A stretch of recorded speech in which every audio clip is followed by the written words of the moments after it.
Welcome in and happy Friday to you. I'm Mugo Odigwe.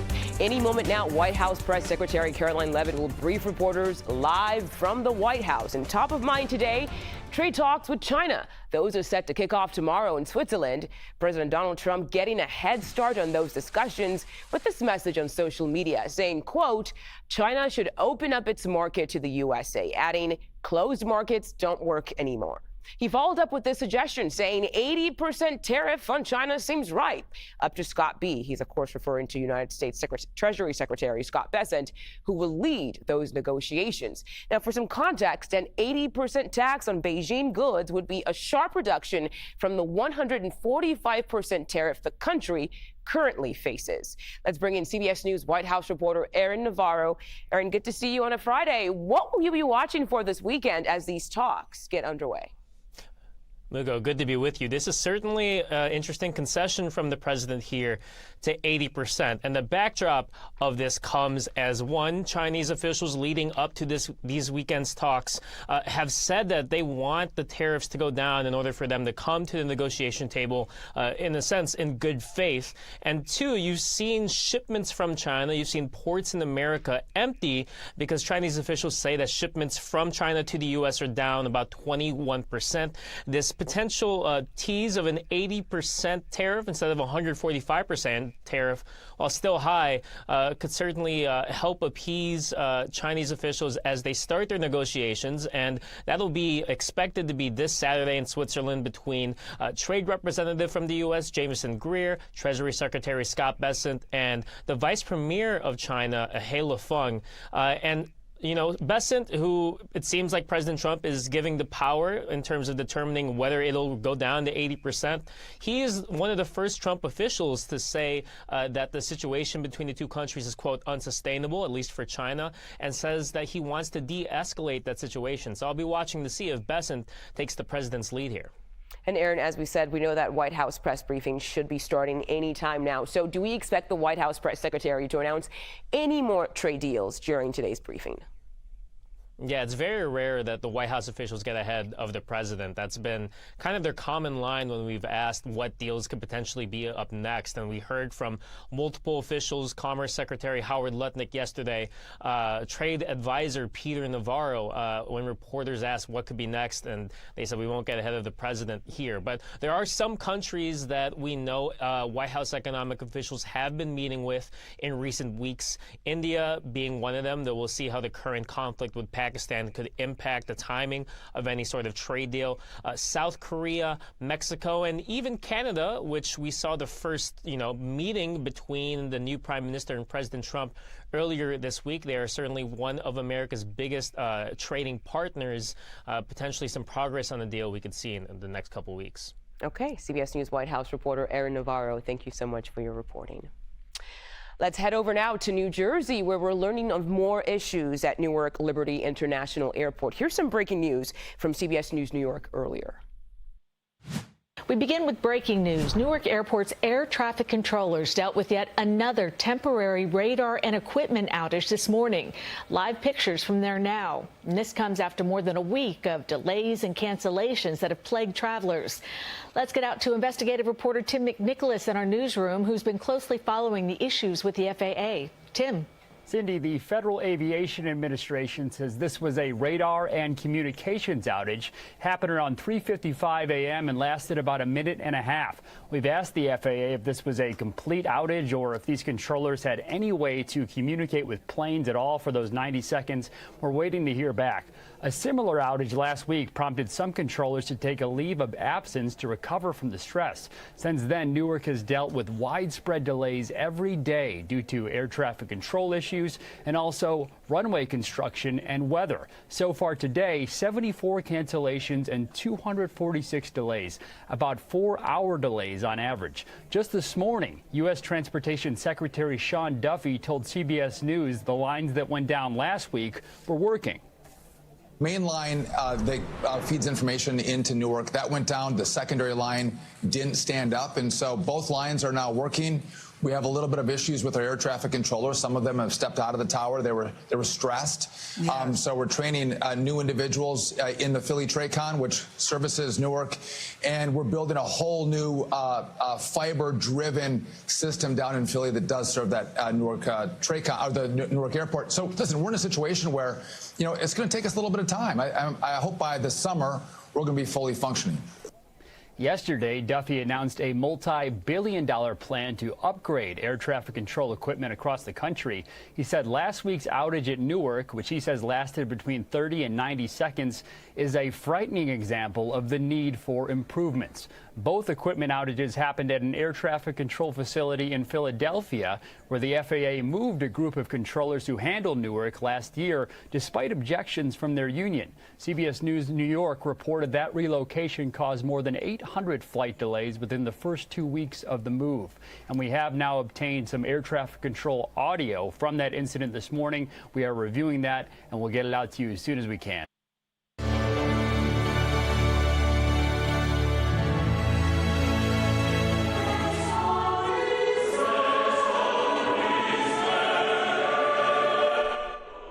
Pope Leo XIV leads his first Mass as pontiff with cardinals at the Sistine Chapel in Vatican City. It comes just one day after he was selected by a conclave of cardinals at the Vatican to lead the Catholic Church. He says he will be a faithful administrator of the Church. I'll begin with a word in English, and the rest is in Italian. But I want to repeat the words from the responsorial psalm. I will sing a new song to the Lord because he has done marvels. And indeed, not just with me, but with all of us, my brother cardinals, as we celebrate this morning, I invite you to recognize the marvels that the Lord has done, the blessings that the Lord continues to pour out upon all of us. Through the ministry of Peter, you have called me to carry that cross and to be blessed with that mission. And I know I can rely on each and every one of you to walk with me as we continue as a church, as a community of friends of Jesus, as believers, to announce the good news, to announce the gospel. Robert Prevost is the first American-born pope. The Chicago native is 69 years old. Pope Francis brought him to the Vatican 2 years ago as the powerful head of the office that vets bishop nominations. Now let's bring in CBS News contributor John Allen live for us in Rome. Good to see you once again today, John. The world was surprised by the election of an American pope, but should they be considering the changes in the church over the years? Hi there, Mugo. Yeah, in many ways, I think here in Rome, we are still feeling the aftershocks of the earthquake that sort of rocked this place yesterday when, for the very first time, we saw an American step out wearing white after the Habemus Papam announcement as the new pope of the Roman Catholic Church. You know, in terms of what changes to expect, I think it's probably a little early to begin speculating about that. We heard Aaron saying a minute ago, White House officials don't like to get ahead of the president. Maybe we shouldn't get too far ahead of the Pope. Good point. But I think we heard one very clear indication of his style today in that clip from the homily in his Mass this morning with the Cardinals, when he talked about how he wants them to walk with him. I don't think this is going to be a pope who is going to be an autocrat, who is going to rule by himself. I think he very much wants to be a collaborator, to bring people together, beginning with his closest collaborators, the cardinals, and radiating out from there to the whole church and, in many ways, all of humanity. Robert Francis Prevost, the man who is now Pope Leo XIV, is by instinct and formation a bridge builder. You know, that's what the word pontiff means, a bridge builder. And I think that's kind of, Mugo, is the kind of pope he wants to be. Yeah, so we know the new pope's brother called him a second Pope Francis. And again, we do not want to get ahead of ourselves here, but do you think Pope Leo will follow in his predecessor's footsteps? Well, look, you know, when he stepped out on that balcony overlooking St. Peter's Square Thursday night, we heard him say, "Grazie, Papa Francesco," thank you, Pope Francis. He, in a sense, wrapped himself in the mantle of the Francis legacy. So the question is, will he continue with Pope Francis's approach, at least in broad strokes?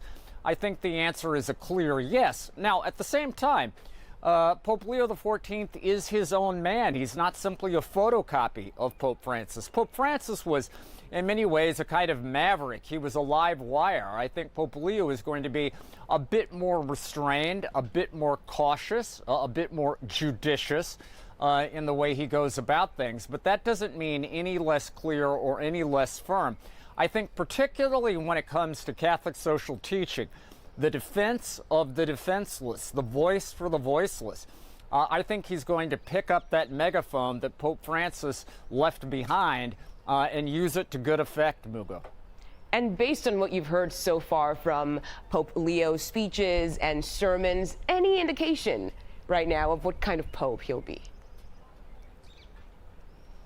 Well, I think the key word you've heard him use over and over again is unity. You know, I've known the new pope for some time. I've watched him in action. And what I can tell you is that this is a pope who is going to be clear, and there will be times when that's going to cause tension. For instance, in his relationship with the Trump administration in the United States, he is going to be just as clear about the church's defense of immigrants as Pope Francis was, and that will occasionally cause some heartburn. But I will tell you for sure that this is not a pope who is going to go looking for fights. When he sees conflict, he tries to resolve it. And even when there are disagreements, he tries to open hearts, not to harden them. I think that's going to be his style, not just in his relationship with the United States, but his relationship with the entire world, Mugo. John Allen, once again, and as always, appreciate your insight. Thank you so much for joining us on 24/7. The reaction here in the U.S. to the historic election of Pope Leo, I should say, was a joyous one. And that is especially true in Chicago, of course, where he was born and raised. CBS News correspondent Lana Zach is there. The church bells were ringing in celebration today here at Holy Name Cathedral, which held a mass to celebrate their own hometown son becoming the head of the Catholic Church, the first American in the 2,000-year history of the church to actually do so. And while he spent most of his ministry previously in Peru, he became a naturalized citizen. He still has dual citizenship and is very much a Chicago boy with roots here. We heard from his brothers, one who still lives here in the Chicago area, another in Florida, about how, as a child, when other kids might want to play maybe a little bit more games that are like soldiers and war, that he wanted to play priest, and he would actually bring out his mother's ironing board and distribute little candy wafers to his friends and his siblings. They are beyond the moon. They couldn't believe, they told CBS News, that their brother had actually been named Pope. And for so many Catholics, the folks who were watching this, they didn't think that an American would actually be elected to the position of Pope, but in so many ways, Pope Leo has distinguished himself. He was seen by many as a natural successor to Pope Francis, both in terms of the ideology and in terms of some of the more interpersonal relationships, the belief that you minister to the people in the faith who are the least looked after in some ways, the people who have records of incarceration, the people who are unhoused, the poor, and in so many of those ways, a return to that fundamental belief in being a shepherd. And when it comes to Chicago, of course, there is celebration about the Pope being a Chicago boy from the south side of Chicago, a White Sox fan, and somebody who actually even taught as a substitute teacher at a Catholic school here in the area. So we are seeing so many ways that Chicago, the Windy City, is celebrating him. But we're also hearing from people who are walking by.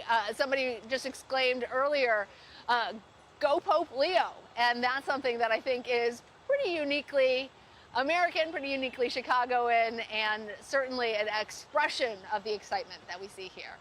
Back to you. Sure. Lana Zach, thank you. And stay with CBS News 24/7 for continuing coverage of the new pope. You can also get all of our reporting online at cbsnews.com. And looking live inside the White House, where that press briefing has just started, we'll let you know what we hear from Press Secretary Caroline Leavitt. You're watching CBS News 24/7.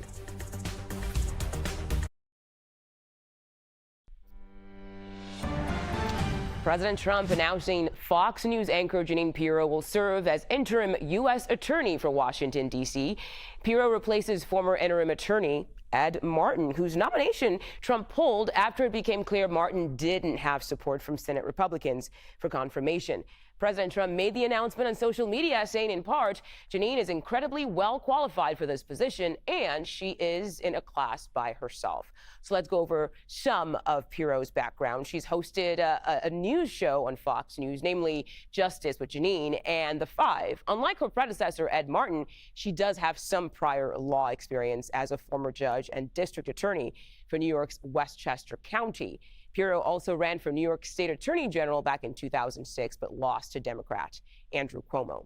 Let's bring in CBS News Department of Justice correspondent Scott McFarland to break down today's headlines. Scott, first, what's the significance of this particular job? And do you think Republicans will get behind this new Trump choice, even though it is temporary?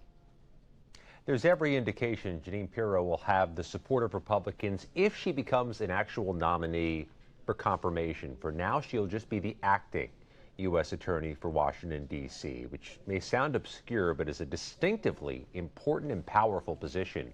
The top federal prosecutor in the nation's capital has the largest staff, the largest portfolio, and to a degree, the largest prominence of any of the nearly 100 federal prosecutors working for the Justice Department nationwide. The Jeanine Pirro development is only part of this impactful 24 hours. The demise of the nomination of Ed Martin is also a transcendent issue and story here in Washington, D.C. Ed Martin is a MAGA loyalist, a Stop the Steal advocate, an election denier, somebody who is traded in conspiracy theories. He was outside the Capitol on January 6th, though not criminally charged. He did end up serving as defense lawyer for a number of January 6 defendants and has been a fixture on Russian-aligned TV and on conspiracy theorist Alex Jones's show. He was part of this effort in the first months of the Trump administration to complete the pardoning, close out the criminal cases of January 6 defendants, including ones he represented himself.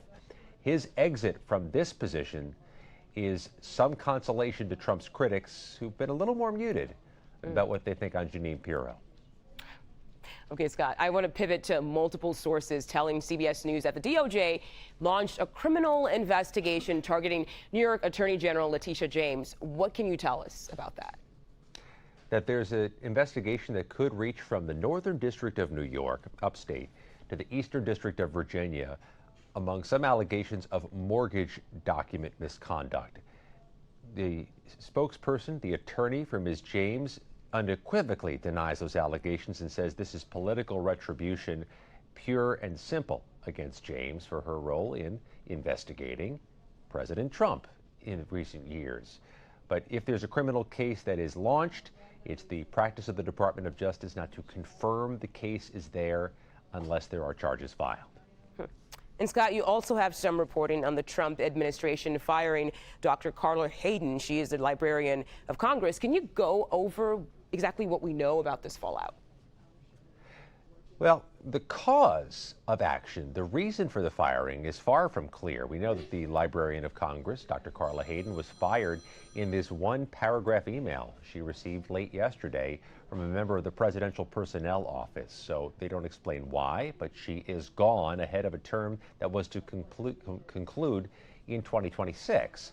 She was appointed by then-President Obama about a year or so after, she made quite a name for herself nationally as the top librarian in Baltimore, Maryland, where she fought and worked to keep the libraries open during the riots, unrest, and widespread closures after the death of Freddie Gray. Carla Hayden was a formative figure here, a pioneer, first woman to be Librarian of Congress, first black person to be Librarian of Congress. Wow. Okay, Scott McFarland, thank you so much for your reporting. Appreciate it. Live now to New York City, where you're dealing with some rain heading into the weekend. Looking at the clouds there, way down. You can see them almost touching the skyline. I know. It's a great shot, though. I know. Meteorologist Jessica Bird, she's here with more and what we can expect there. Well, all those penthouse views are completely soaked in. I'm scared right now, right? No, as we head into this weekend, we're still gearing up for some more active weather, widespread throughout the Northeast and especially down in the South. It sounds like I'm on repeat from earlier this week because it was the exact same areas that were getting hit with some really active weather. We're seeing round 2 of that now. So let's dive into that, and I want to show you a couple of things. What we're seeing up into the Northeast, it's really just on and off showers in the forecast for us as that system pushes offshore into this weekend. You take a look at the South, there's some more active weather expected to push all throughout the Gulf Coast, anywhere from Louisiana all the way over into Florida into the next 48 hours. We are gearing up for some severe weather, meaning we could see gusty winds at times, wind gusts anywhere up to around 50, 60 miles per hour. Pretty heavy rain and thunderstorm activity widespread throughout those communities. Now, it's been the past 24 hours. We've been keeping a close eye on the Carolinas, stretched up into the Northeast, where those clouds have been hanging around. In between those, we've been seeing plenty of activity, lots of rain in the forecast, and we're seeing a soggy start to the day all the way over into the Northeast, and that's going to be the case as we finish up the evening hours tonight. That system tracks offshore heading into our Saturday forecast, and then we take a look a little bit more south. That's where a lot more instability in the atmosphere is happening. Anywhere from Louisiana over into Florida, we could gear up for around 2 to 4 inches of rain, 6 locally in certain communities. So the severe weather for us down into Florida really just cusps areas like Daytona Beach up into Jacksonville, all the way up into Savannah, Georgia, and making its way into the Carolinas too along that coastline. That's where we could see some of the heaviest winds diving into this weekend's forecast. We also keep a close eye on those rainfall totals up to around 2 inches up into the Northeast. You head a little bit more south. That's where the impressive numbers are at, close to around 6 inches in northern parts of Florida, southern parts of Georgia, and then up along the Carolinas along that coastline too. So we'll keep a very close eye on that as we head into this weekend's forecast. It's going to be soggy all throughout the East Coast though. Oh, wow. All right, Jess, thank you. We appreciate it. The world's first American Pope starts a new chapter for the Catholic Church. A look at his connection to communities here in the United States. You're watching CBS News 24/7.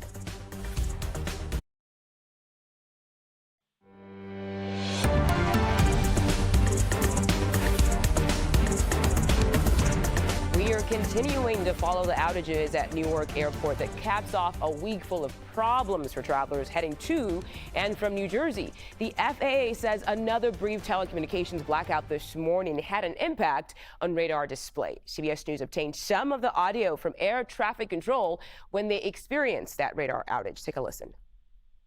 FedEx 1989, I hand you off here. Our scopes just went black again. If you care about this, contact your airline and try to get some pressure for them to fix this stuff. New York departure now, 120.8. 120.8, sorry to hear about that. FedEx 1989 switching. Good luck, guys. All right, CBS News correspondent Meg Oliver, she is live at the airport for us reporting on this situation. Meg, no doubt passengers are definitely feeling plenty of frustration at this point. So what's the latest on all of those issues at Newark International? Well, that's right, Mugo. As you can imagine, this news is not sitting well with travelers. I feel bad. I just told this to a woman who's getting ready to board a flight cross country to San Francisco. She called the news terrifying. This is the second time this has happened in a week. This time it happened just before 4 a.m. It lasted for 90 seconds. You played that audio clip from that transmission. There was another transmission where you could hear a controller telling a private jet as they were coming in to stay at or above 3,000 feet in case they could not contact them during their descent. This has been a crazy week of delays, cancellations. The first time this happened a week ago, scores of air traffic controllers took a leave of absence after the traumatic event, causing so many disruptions at airports across the country. I was here on Monday. It was pretty bad. On Wednesday, it was a ghost town. We saw some improvements. But then again, today when I arrived, still pretty dead. But when you look up at the board, it's just a sea of red and orange cancellations and delays. Right now, it stands at 292 delays, 135 cancellations. Wow. Yesterday, the Transportation Secretary Duffy unveiled a plan to accelerate hiring air traffic controllers and to repair this aging infrastructure. But as you know, that is going to take years to deal with.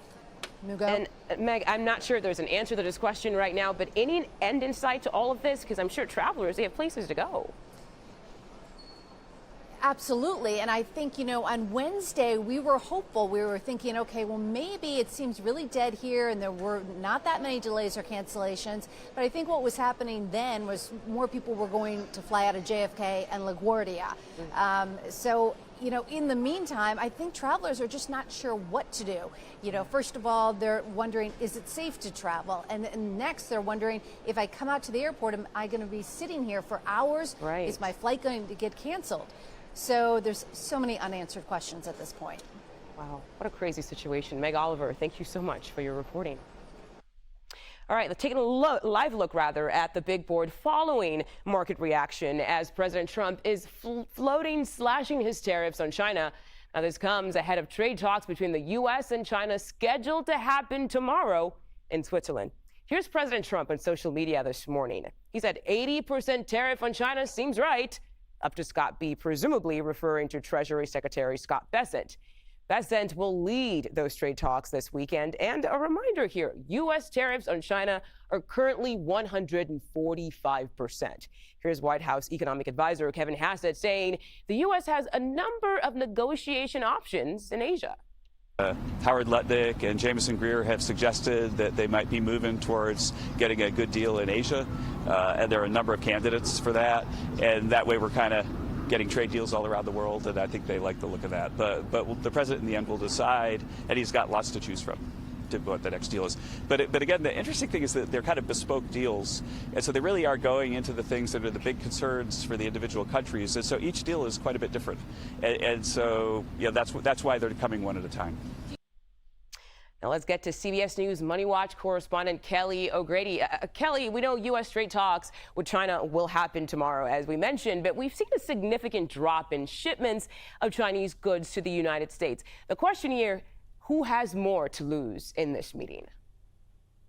Well, I think if you talk to businesses and consumers in this country, a lot of them might say that the U.S. has more to lose because they are seeing the higher prices. That's why a lot of those shipments have stopped, because a lot of businesses have canceled orders coming from China because they just simply don't want to have to pay that 145% tariff. If you zoom out, though, to a 30,000-foot view and you think about how the U.S. versus the Chinese economy, both of these are doing, China has a little bit more to lose right now, I would sort of define it as, and that's because they are an export economy. That means that they rely on being able to sell the goods that they make, particularly to one of their biggest trading partners, the U.S. They want access to U.S. consumers, and so their economy is not in as strong of a place as the U.S. is right now. Remember, even though negative consumer sentiment and business sentiment has been pervasive because of this change in trade policy, we still have a strong labor market and inflation is going down. Instead, China, the government has had to rely on a lot of stimulus, government stimulus to their economy in order to get people to continue to buy. So from that perspective, I would say China has a little bit more to lose, but thinking about the businesses in this country, it's not like they aren't hurting currently, Mugo. Oh, of course, absolutely. And meantime, we know the U.S. has made its first trade deal since President Trump's sweeping tariffs. So what more can you tell us about that trade deal between the U.K. and the United States? Well, there's still going to be a 10% tariff on all goods coming from the UK, so that is likely going to get passed on to consumers. But 10%, in the supply chain, a lot of that can be absorbed in different places. It's certainly not 145%. There's also going to be exemptions for the first 100,000 automobiles from the UK that are coming into the US. The tariff right now, or rather before this deal, is 25%. Now it will go down to 10%. And then another big thing is a $5 billion market opportunity for those in the U.S. agriculture industry. So think beef, corn, ethanol, to sell into those markets in the UK that have been closed before. And so that piece at the end is really what businesses in the U.S. are celebrating. Farmers that I've talked to are very happy about the outcome of this trade deal because it gives them more places to sell their goods. Okay, lastly, Kelly, there are reports that President Trump is pushing to increase taxes on some of the wealthiest Americans and also looking to eliminate the carried interest tax break. It's known as Wall Street's favorite tax break. So why is that? Because it allows them to pay less taxes. So basically the carried interest loophole, if you will, people in the private equity space, venture capital, hedge fund managers, they often get profits from the investment fund that they are a part of, and it's called carried interest. That's where a good share of their income every year will come from, rather. And so when they hold that for 3 years, instead of cashing that out right away and just taking the cash and going and buying something, they are allowed to be taxed with the capital gains tax rate, which is 20% versus the 37% tax rate that is the regular income tax rate. And so that loophole, it's a significant, right? 20% versus 37% is why people on Wall Street like it so much. All right, Kelly O'Grady, thank you for making that make sense for all of us who were kind of confused. Appreciate it. Have a great Friday.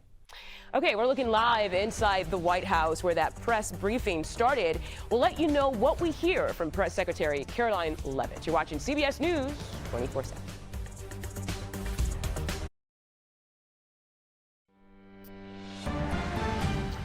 Welcome back. We want to tell you about some breaking news in a high-profile immigration case. A federal judge in Vermont just ordered the release of detained Tufts doctoral student Rümeysa Öztürk. So let's go now to CBS News legal reporter Katrina Kaufman. Katrina, you were following this development during a bail hearing for the Turkish national. So what can you tell us about what happened in court?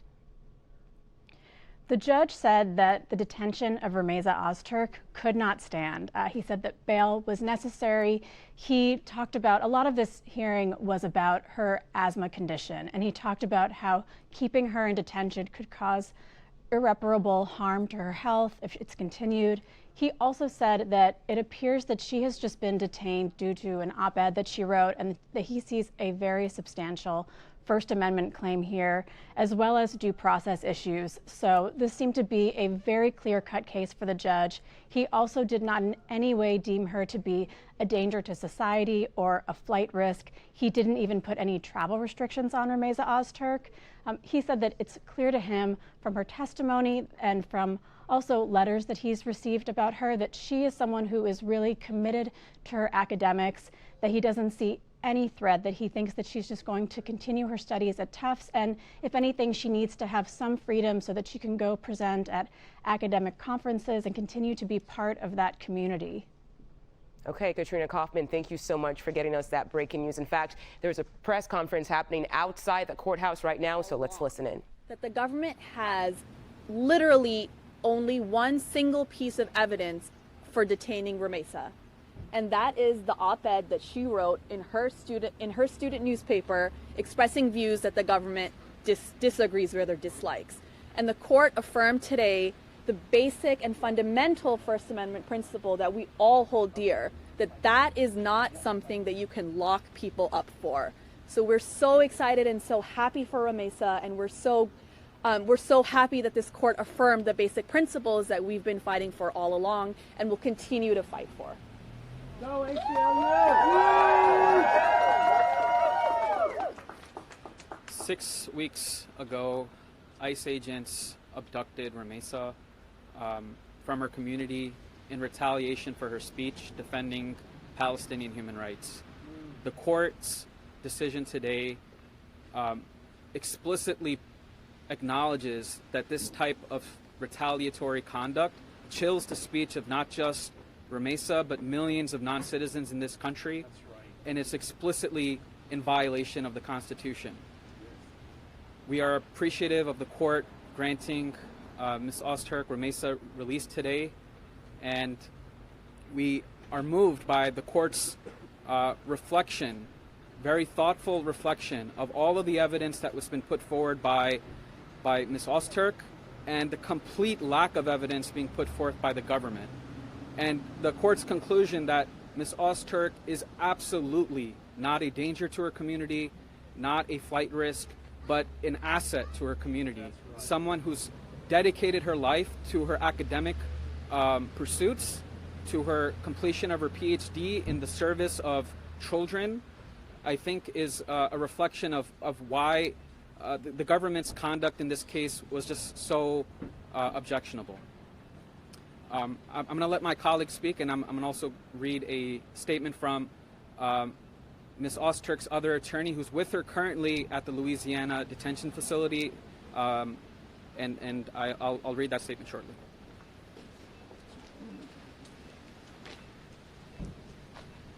being detained for 6 weeks for writing an op-ed in your school newspaper is a constitutional horror story. And as the court said today, her detention cannot stand. Today, the court decided that there is absolutely no evidence whatsoever of her dangerousness, and instead found repeated evidence of her peaceful nature. We are so glad that Rümeysa can continue to her studies, that she can return to her community that misses her so desperately. And I think we all heard directly from Rümeysa today that in a way that her light just shines through. She's clearly such a caring, compassionate person. And today we made good on the First Amendment promise of free speech, and Rümeysa is going home. All right, we want to go back now to Katrina Kaufman. Katrina, can you just give us a quick reminder of exactly where this case stands right now? So Rümeysa Öztürk is going to be released on bail. She also was previously ordered to be sent back to Vermont, and that's supposed to happen by May 14th. At the end of this hearing, the judge asked the government lawyer to let him know when she is released from the detention center and to keep him updated on the situation. Another thing that he pointed out is that he does have this ability to have an independent review of her case because she previously had been denied bond by an immigration judge.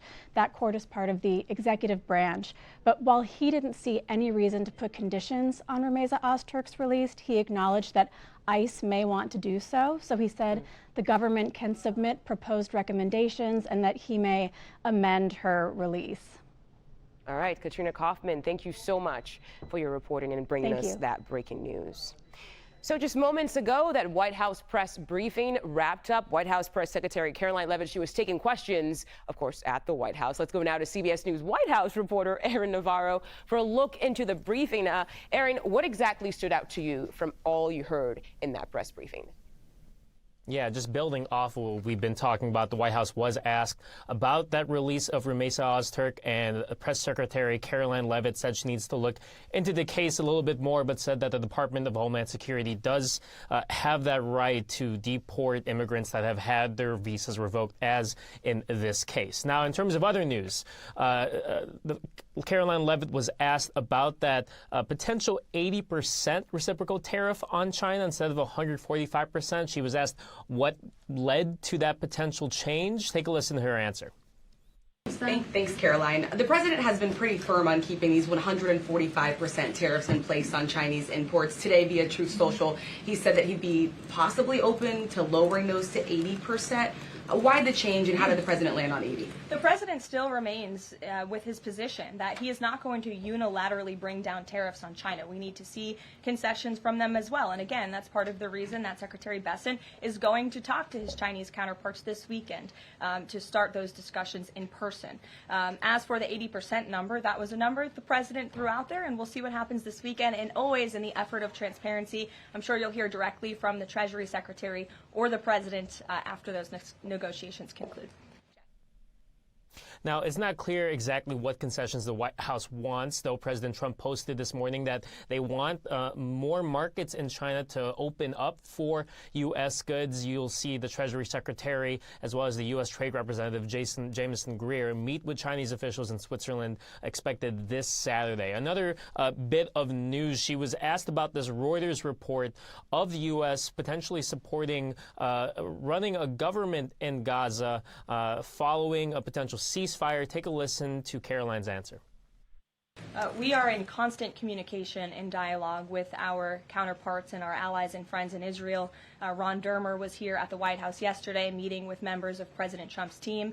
As for the situation in Gaza, the president and his entire national security team have made it very clear we want to see the hostages released from Gaza. That is a priority for this administration. As for what that looks like, and even moving beyond that, I'm not going to get into the details of plans that frankly may or may not have even been proposed, but I can emphasize what the president holds closest in his heart right now, and that's the release of all of the hostages in Gaza. And then there's been Yeah, it certainly would be a striking move if the U.S. does run some sort of government in Gaza. But as you heard Caroline there, she didn't confirm nor deny it, just saying that they want the hostages released. Earlier this week, we heard President Trump say he believes that there are 21 hostages still alive that are held by Hamas. And lastly, she was asked about the recent 90-second alerts or systems failing in terms of radars at the Newark Airport. Take a listen to her answer there.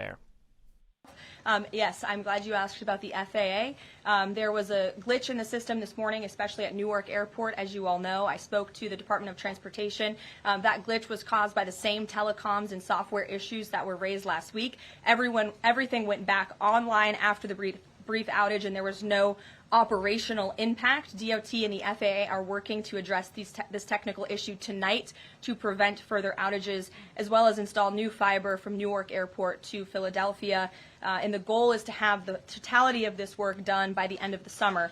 I want to add that this outage at Newark Airport speaks to why the Secretary of Transportation yesterday made a massive announcement in investing in our aviation safety and our telecom system. There's a Now, she's referring there to the Department of Transportation Secretary Sean Duffy saying yesterday that there would be an investment in these air traffic controller systems, though that announcement was more so calling on Congress to appropriate more money and fund these potential upgrades to these systems, though they've had the chance in the past to do this and Congress has not. So it will be interesting to see if there's any traction when it comes to updating the ATC systems on Capitol Hill. Yeah, we shall see. CBS News White House reporter Aaron Navarro, thank you so much for joining us today, and happy Friday to you.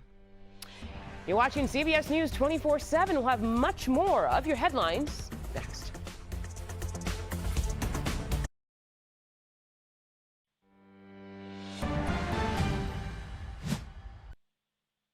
Look at that shot. That's from San Francisco. You can see the Golden Gate Bridge there, the fog as well. But get ready because California has a heat surge heading into the weekend, right, Jess? Widespread throughout the West Coast. I mean, you're going to notice heat anywhere from Nevada over into California. All throughout the West, we're gearing up for temperatures well above average for this time of year. It feels like summer over on the West Coast, while our friends on the East Coast are dealing with plenty of storms right now. So it's like a hit or miss. You get one or the other right now in the country. Here's what's happening, though. We take a quick look outside, and we're gearing up for some really warm temperatures today. 80s in Salt Lake City, 70s into Denver, 90s close to the triple digits over into Las Vegas. And we do hit the triple digits all the way over into Phoenix.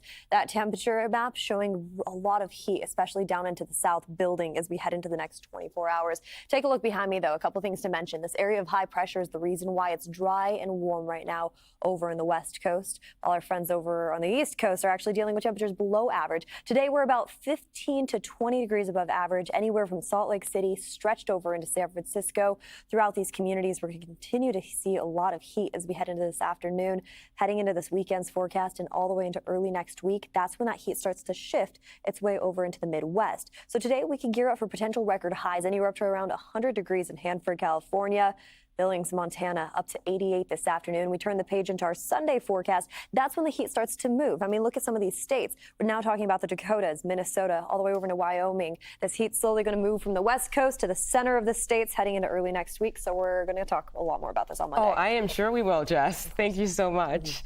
The world's first American Pope starts a new chapter for the Catholic Church. We are live to Rome when Lindsay Reiser takes over next right here on CBS News 24/7. We know a lot of Chicagoans excited knowing that the first American Pope is from Chicago. So this story is not over yet. Again, Lindsay Reiser takes over right here. CBS News 24/7. Have a great day, everyone.